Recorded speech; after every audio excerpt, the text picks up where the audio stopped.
Hi, welcome to Movielover22. This week we're going to be talking about Kick-Ass, directed by Matthew Vaughn. In this week's episode, we take a look at Kick-Ass, superhero movie that gets labeled as nothing more than an offensive piece of garbage, but I think there's much more to this foul-mouthed flick than that. Kick-Ass is directed by Matthew Vaughn. He also wrote the screenplay with Jane Goldman, who wrote Stardust, The Woman in Black, X-Men First Class, and Days of Future Past, the first two Kingsman movies, and Miss Peregrine's Home for Peculiar Children. Matthew Vaughn also directed Stardust, both of those Kingsman movies, but only directed X-Men First Class, so I don't know what happened for Days of Future Past, but whatever, I didn't enjoy it that much. And then Apocalypse was not good, and then Dark Phoenix was a laughable nightmare. Anyway, yeah, so clearly they work together a lot. They must work together well, kept on doing it, and Kick-Ass is a really, really great movie, so good for them. And he also directed Layer Cake, which I tried watching, but I really didn't get that far. Kick-Ass is a movie about a sub-average high school comic book geek who sees crime all over his city and who he himself is a victim of, and decides to become a superhero and fight crime. Quickly gets in over his head literally like 5 minutes after buying that stupid wetsuit. It stars Aaron Taylor Johnson, Mark Strong, Nicolas Cage, Chloe Grace Moretz, in I think her debut role, and Christopher Mintz-Plasse of Superbad fame. I think this cast is great. This is the first time I ever saw Aaron Taylor Johnson, and it's the first, like I said, it's the first movie for Chloe Grace Moretz. It really put both of them on the map for me. Both of them still doing great stuff today. There are also some interesting casting choices below them as well. A great supporting cast, namely Clark Duke and Evan Peters. They play Kick-Ass's best friends. Clark Duke was in The Office for a little bit, and Evan Peters went on to American Horror Story fame. Both fantastic comedy and drama actors. They hold their own really well in this one. Also, Lindsay Fonseca is in this. For those of you who don't know, she's Ted's daughter in How I Met Your Mother. Yeah, like in the flashbacks or like the flash forwards, you know, kids, let me tell you about, yeah, whatever, that's her. Kind of interesting, whatever. Weird side note, both Aaron Taylor Johnson and Evan Peters both have played Marvel's Quicksilver. Taylor Johnson was in The Avengers and Evan Peters was X-Men Days of Future Past. The movie features a few non-American actors, Aaron Taylor Johnson and Mark Strong, which is fun for me because they do such a good job. You can't tell anyone in this movie isn't from the area they're pretending to be in. They're that good. Also, I noticed Xander Berkeley as Crooked Cop Detective Gigante. I can't remember how to say his name. He's the cop on Frank D'Amico's payroll. He's in Terminator 2. He's John Connor's foster dad. And in Air Force One, he's one of the Secret Service agents, which, is, random. I know. I've got this weird associative memory that just does that. It's kind of like watching 22 Jump Street and realizing that the villain is that guy from the Lost World Jurassic Park who goes off from the crew to pee and gets killed. You know, the one he like tases a compy and then naturally gets eaten alive and ambushed by like 30 of them. Yeah, that guy. The same guy. Matthew Vaughn shopped this movie around to a few studios and they all said no. So he independently financed it and raised the money himself. And then, after making the movie, he sold it to Lionsgate for more money than he originally asked for it.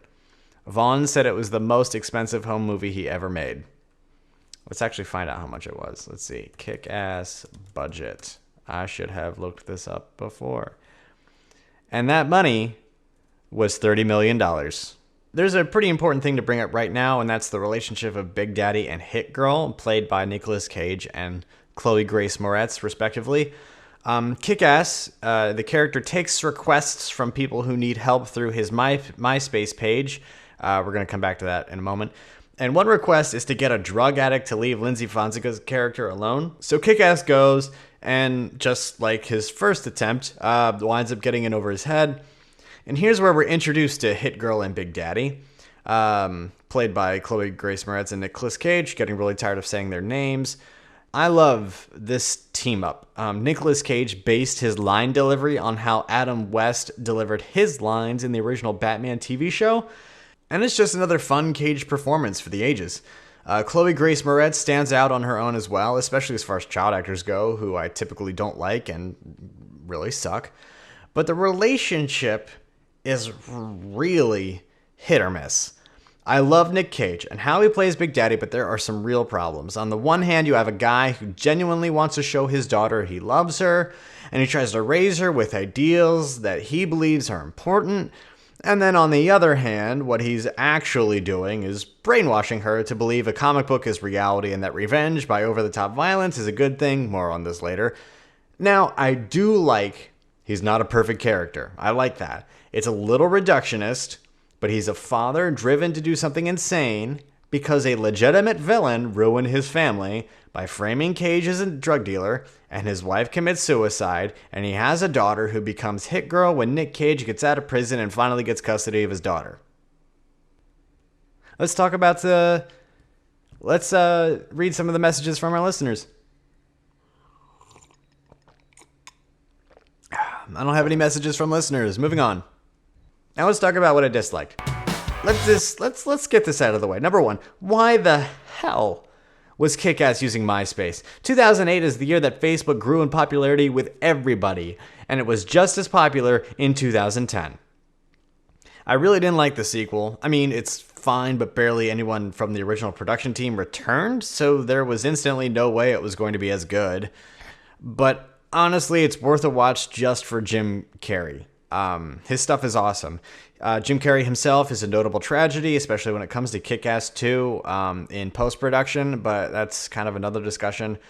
And yeah, I'm talking about the sequel now. The writing's great, the acting is great, and the off-the-wall comedy is stellar, from Hit Girl muttering to herself she gets hitting punched in the chest, to Joe the henchman trying to get an answer out of his torture victim who's inside a microwave for treating lumber.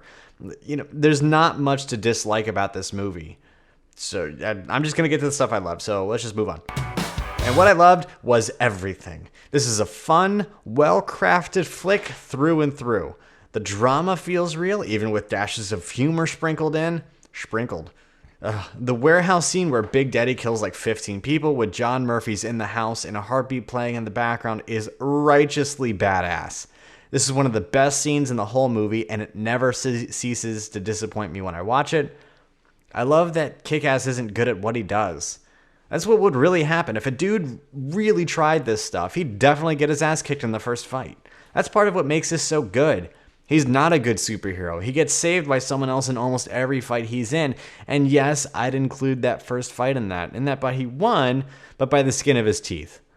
Kick-Ass is just normal Dave Lazuski in a wetsuit with batons, and he's bad at it. An altered version of John Murphy's Adagio in D minor appears in this movie as well, which I really enjoy. The piece was originally written for another amazing movie called Sunshine, which we either have talked about this season or will talk about this season. But most people usually just wind up using it for any emotional moment in their show or movie. But when Kick-Ass uses it, it feels more like an homage, especially since they changed it to fit with the musical themes of Kick-Ass. The buildup of conflict is serious and weighted, and the culmination of the capture of Big Daddy and Kick-Ass and the bad guys broadcasting their torture is downright phenomenal. Big Daddy and Kick-Ass getting the tar beaten out of them is brutal and hard to watch, and things get even more tense when Hit Girl shows up to rescue them, killing all the bad guys. At this point, Big Daddy's on the verge of death, and watching her share her last moments with her father is heart-wrenching.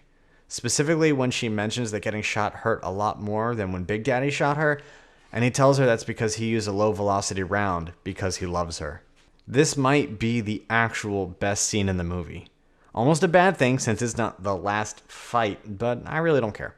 Speaking of fights, despite the first encounter leaving him stabbed, run over, and in the hospital, it's because of this encounter that he can become a more effective crime fighter, since his lack of functioning nerve endings allow him to not experience pain and fight longer, leading to his first real brawl, which is awesome.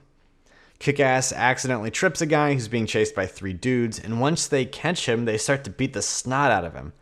Kick-Ass, seeing that there's a man being assaulted 3-on-1, decides to step in, and it's the first feel-good moment we have in the movie. Kick-Ass and the guy he's protecting are able to fend off the attackers, and as Kick-Ass stands over the poor guy, one of the attackers says, "You'd rather die for some piece of shit you don't even know?" And Kick-Ass replies, "3 assholes laying into one guy while everybody else watches. And you want to know what's wrong with me? Yeah, I'd rather die, so bring it on." And that's just some good stuff right there. I also want to talk about the scene where Red Mist and Kick-Ass are in the car listening to Crazy by Gnarls Barkley.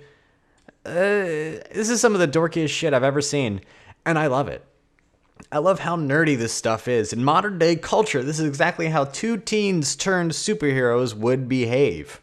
It's so dorky, so nerdy, and absolutely realistic. I can see it. I mean, they're high school kids. It's what they're going to do. I loved so many things about this movie. There's so many good discussions and conversations to be had about this movie, but after a little while of writing this episode, I just felt like I wouldn't be able to list them all. So we're going to talk about a few more things. More than a few folks called the movie an offensive bloodfest and just glorifying violence, specifically when talking about Hit Girl. Yeah, I get it. Hit Girl has the foulest mouth in the whole movie, followed closely by Mark Strong, and I don't care about that. I don't care that it's a little girl that says it, because words are tools. Christopher Mintz-Plasse said of these critics that he was surprised people were offended by what she said. Not that she kills a whole lot of people in the movie, not to mention with no emotional response. And I agree. Big Daddy and Hit Girl make it plain that their agenda isn't to keep their community safe like Kick-Ass's. It's revenge, plain and simple.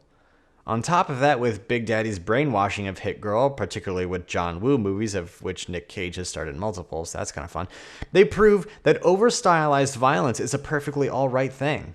Not bloody violence itself, which has its place in film and in real life, in that when people get shot or stabbed in real life, there is blood.